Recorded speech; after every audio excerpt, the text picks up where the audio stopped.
She walked into the elegant music hall with her head down, just another invisible worker in her faded uniform. They only noticed her when they needed someone to humiliate for their own amusement, but when they forced her to play the piano as a cruel joke, what happened next left the entire room speechless. By the time her fingers left the keys, the woman they had mocked became the woman they would never forget. Emily Johnson moved quietly between the polished marble columns of the Preston Music Conservatory, the soft squeak of her worn sneakers against the floor a stark contrast to the melodic Chopin echoing from practice rooms. At 28, she wore the beige uniform of the custodial staff with quiet dignity, her dark hair pulled back in a simple ponytail, her movements efficient as she emptied trash bins and wiped down surfaces. 3 years of working here, and most days she remained as invisible as the dust she removed from antique picture frames. She'd grown accustomed to the way students and faculty looked past her, their eyes sliding over her uniform to focus on something, someone, more important.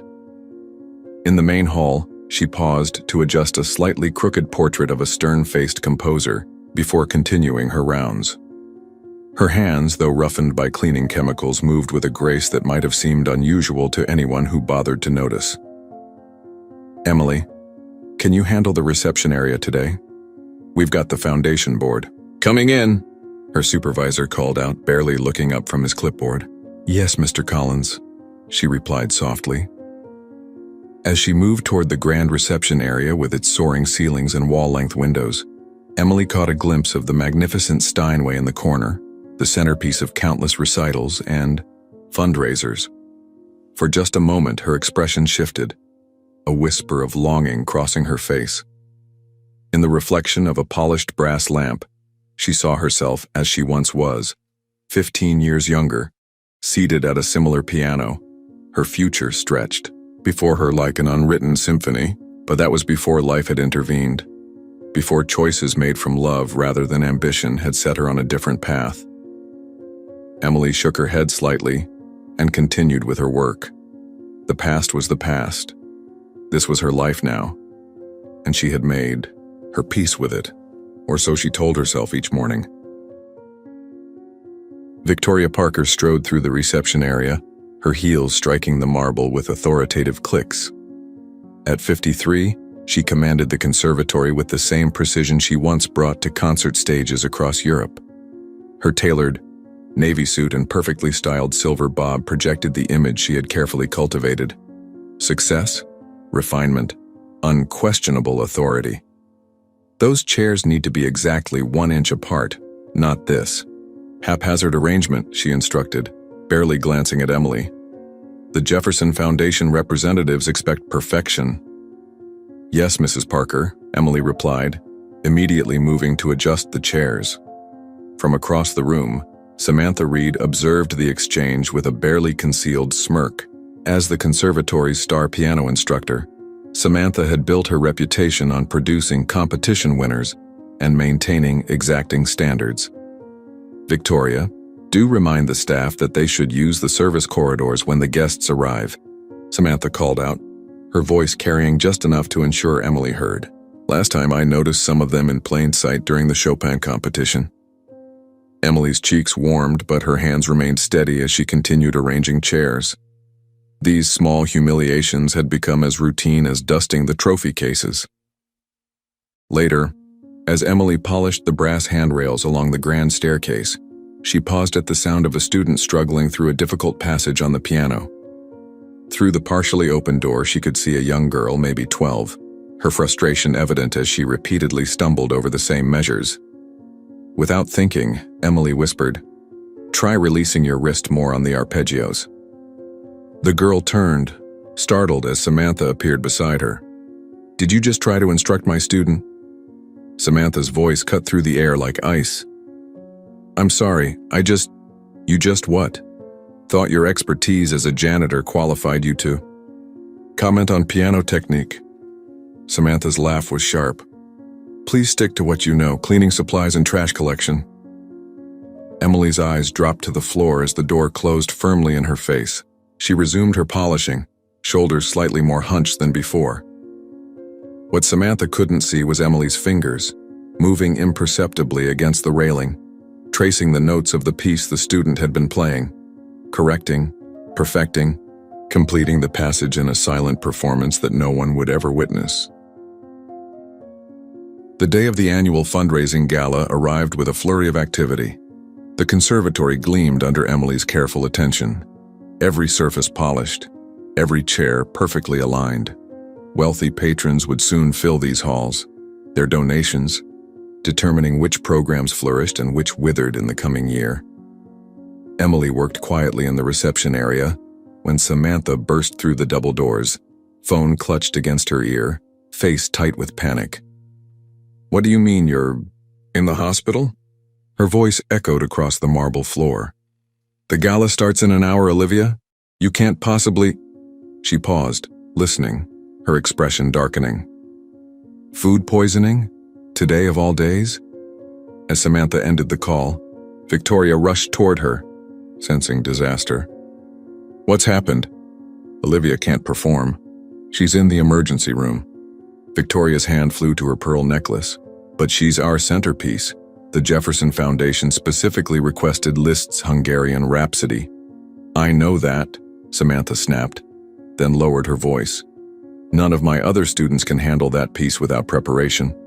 Jason Miller, a young teaching assistant who had always acknowledged Emily with simple kindness, a good morning here, a thank you there, approached hesitantly.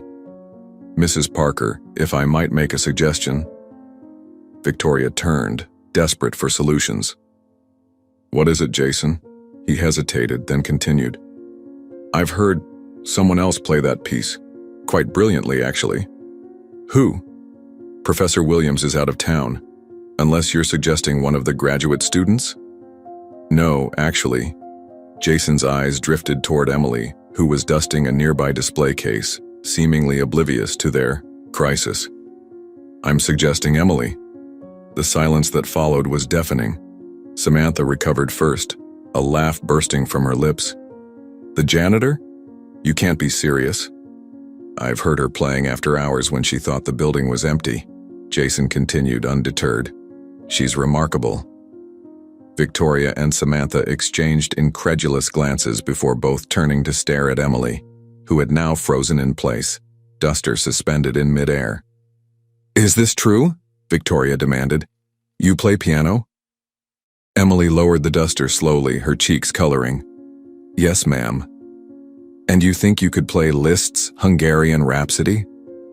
Samantha's tone made it clear how absurd she found the very suggestion.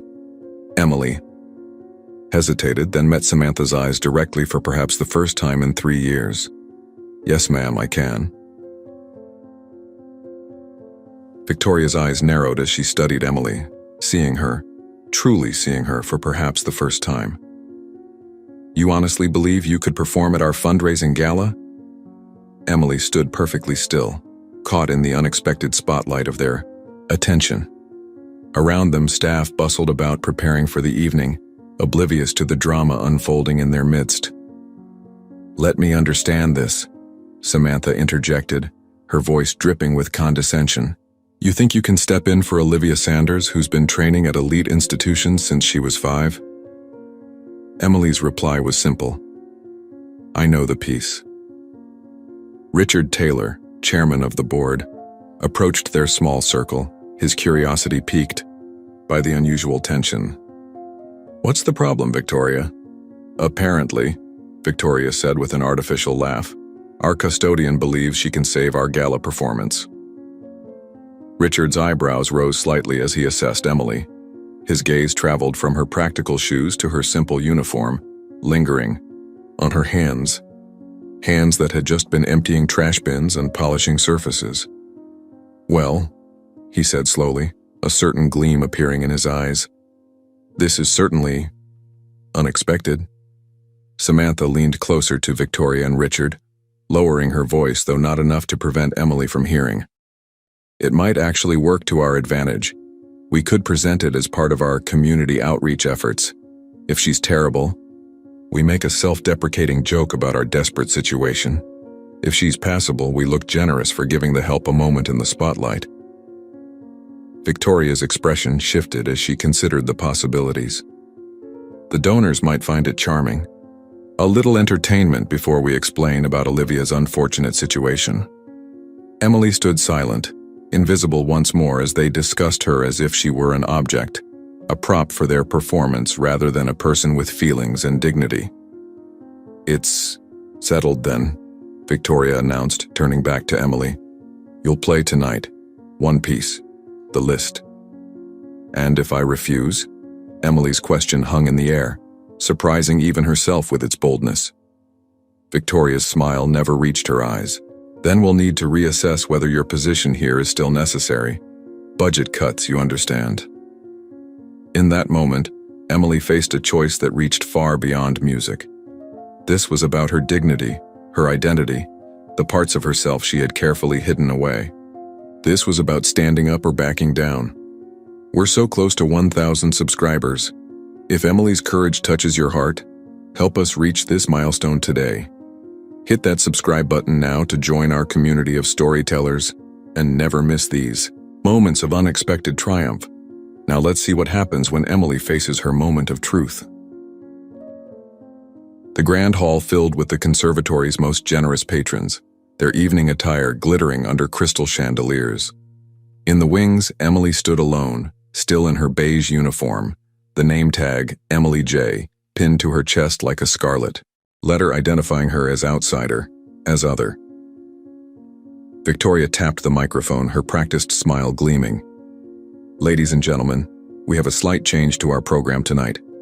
Our scheduled pianist had an unfortunate emergency." She paused, her voice taking on a theatrical quality. "However, in the spirit of our community outreach initiatives, we have a special, alternative performance."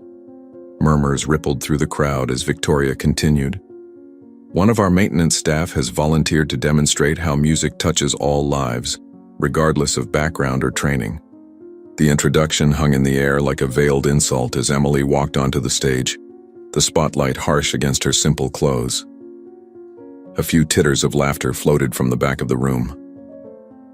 Samantha stood near the curtain, arms crossed, a satisfied smirk playing at her lips, like a cat who'd trapped a mouse for its own amusement. Emily sat at the magnificent grand piano, its polished surface reflecting the uncertainty in her eyes. For 15 years, she had played only in empty rooms or on her grandmother's worn upright piano. Never like this. Never with judgment waiting to fall on her like an executioner's blade. Her hands hovered above the keys, trembling slightly. In the front row, Richard leaned toward his companion with a stage whisper. This should be entertaining if nothing else. Emily closed her eyes, shutting out the world that had tried so hard to erase her. In the darkness behind her eyelids, she found herself sitting beside her grandmother, an old woman with arthritis-bent fingers who had once played with symphony orchestras. "Music isn't about who you are to the world," her grandmother had told her. "It's about who you are when the world falls away." Emily's fingers touched the keys. The first notes of Liszt's Hungarian Rhapsody No. 2 filled the hall. Not the hesitant attempts they had expected, but confident, masterful tones that commanded attention. Emily's hands moved with precision and passion, telling a story through music that she had never been allowed to tell in words. The whispers died. The smirks froze. 200 breathing souls fell completely silent. As the piece progressed through its demanding technical passages, Emily's body swayed with the changing moods, her face transformed by the music flowing through her. The playful sections danced with whimsical grace. The thundering crescendos resonated against the very foundations of the hall. In the third row, an elderly patron wiped away tears. At the back, a renowned music critic who happened to be in attendance leaned forward, his expression a mixture of shock and reverence. Victoria's face had lost all color. Samantha stood rigid, her knuckles white as she gripped the curtain. And Jason watched with quiet vindication, a witness to truth revealing itself note by perfect note. When Emily played the final thunderous chord, the hall remained suspended in silence for 3 heartbeats. Then it erupted. The applause began hesitantly at first, as if the audience couldn't quite believe what they had witnessed, before swelling into a standing ovation. Calls of bravo echoed through the hall, bouncing off marble columns and crystal chandeliers. People who moments before had been prepared to politely endure a custodian's amateur attempt were now on their feet, their faces alight with genuine emotion. Emily sat motionless for a moment, overwhelmed by the response. When she finally rose and offered a small, humble bow, the applause intensified. David Thompson, a respected conductor who had been invited as a special guest, made his way to the stage as Emily attempted to slip backstage. "Wait," he called, his authoritative voice cutting through the applause. "Young lady, where did you study?" Emily turned back, the spotlight still harsh against her uniform. "I didn't, sir. Not formally." The murmurs resumed as David approached her. "That's impossible. Your technique, your interpretation." "My grandmother taught me," Emily said, softly, her voice somehow carrying throughout the now silent hall. "Margaret Johnson." Recognition dawned in David's eyes. Margaret Johnson? The Margaret Johnson who played with the National Symphony in the 70s? Emily nodded. "She raised me after my parents died. We couldn't afford conservatory tuition, but she taught me everything she knew." Victoria stepped forward, her professional mask firmly back in place. "How fascinating. What a wonderful human interest story." "It's not a story," Emily replied quietly. "It's my life." The dignity in her voice silenced Victoria more effectively than any sharp retort could have. "I was accepted to Juilliard 15 years ago," Emily continued, looking directly at Samantha now.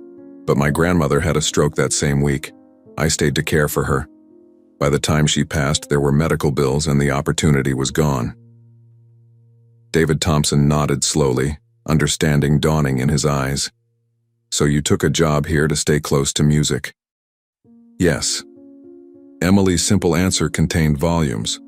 About sacrifice, about dreams deferred but not abandoned, about finding ways to remain connected to what you love even when the path forward seems blocked. In that moment, standing in her uniform under the unforgiving spotlight, Emily Johnson became more than just the woman who cleaned their halls. She became undeniably, irrevocably human in their eyes. The elegant reception hall buzzed with excitement as Emily stood surrounded by patrons who had never before noticed her existence.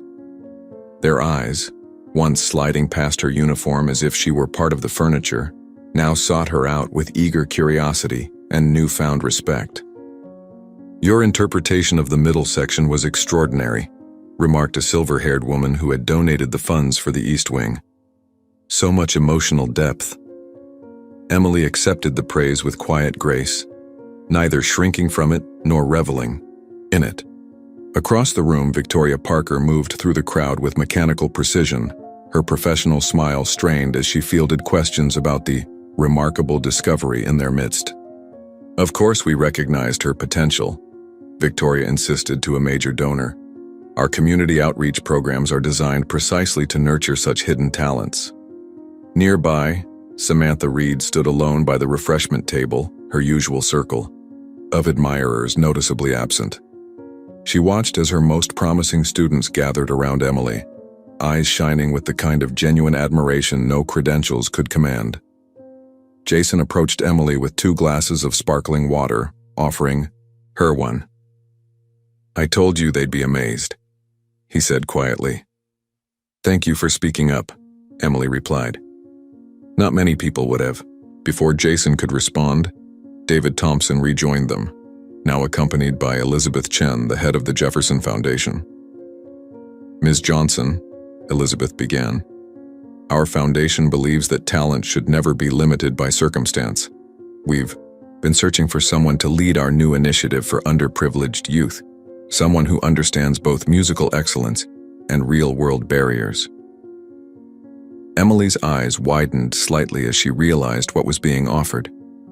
"The position would include teaching and performing," David added. "Your story and your extraordinary talent could inspire countless young people who believe certain doors are closed to them." As they spoke, Emily noticed Richard Taylor watching from a distance, his expression unreadable. The power dynamics in the room had shifted irrevocably, like tectonic plates after an earthquake, leaving everyone to navigate unfamiliar terrain. 3 months later, Emily walked through the same hallways she had once cleaned, now carrying sheet music instead of cleaning supplies. The transformation wasn't dramatic or instantaneous. No fairy tale ending where the janitor became a princess overnight. Reality was more nuanced, more meaningful. She still wore simple clothes, though no longer a uniform. Her new position with the Jefferson Foundation's Music Within Reach program gave her the chance to work with students from backgrounds like her own, talented kids for whom traditional paths seemed impossible. As she passed the reception area, she nodded to Victoria, who returned the gesture with a tight smile. Their relationship had evolved into something resembling mutual respect, if not warmth. Some lessons were learned slowly, if at all. In the EO practice room, 8 teenagers waited for her, their faces a mix of hopeful and guarded. They came from neighborhoods where music programs had been cut, where pianos were luxuries beyond reach. My grandmother used to say that music isn't about who you are to the world, Emily told them as she sat at the piano. It's about who you are when the world falls away. She began to play, just as she had that night, not to prove anything but because music was her truth. As her students watched, their eyes widening at what was possible, Emily finally understood. Sometimes the greatest act of courage is simply being who you are without apology, in a world that tried to make you invisible. As Emily's story reminds us, true talent doesn't always announce itself with credentials and pedigrees. Sometimes it waits quietly in the shadows, in the hands that serve rather than command, in the hearts that have learned resilience through sacrifice. How many Emilys walk among us unnoticed? How many gifts remain hidden because we're too quick to judge by appearances, too comfortable in our assumptions about who belongs where? Have you ever been underestimated or judged unfairly? Or perhaps, you've witnessed someone reveal unexpected talents that changed how you saw them? Share your story in the comments below. Your experience might inspire others facing similar challenges. If this story touched your heart, please hit that like button and subscribe to our channel.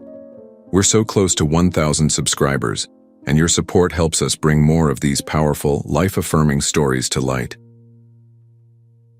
Remember, sometimes the most beautiful music comes from the most unexpected places. Until next time, keep looking beyond the surface.